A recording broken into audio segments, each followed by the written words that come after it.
ఏ కర్రతో నన్ను కొట్టిపిచ్చారు కదా, తప్పుడు కేసు బనాయించి అదే కర్రతోని కొడతా.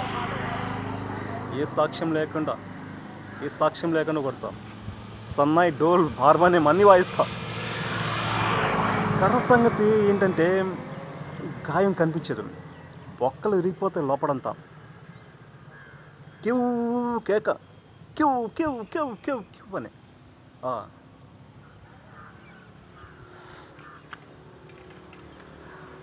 సేమ్ కర్ర, సేమ్ కన్నే కుత్తే రే కర్ర తయారు చేయరావు. వాయిద్దాం, హార్మోనియం, మృదంగం అన్నీ మనీ వేద్దాం, బ్యాండ్ మొత్తం మనీ. రా నమస్తేనా, తప్పుడు సాక్షులు లేపి ఇస్తావు. ఇప్పుడు ఏం చేస్తావు రా?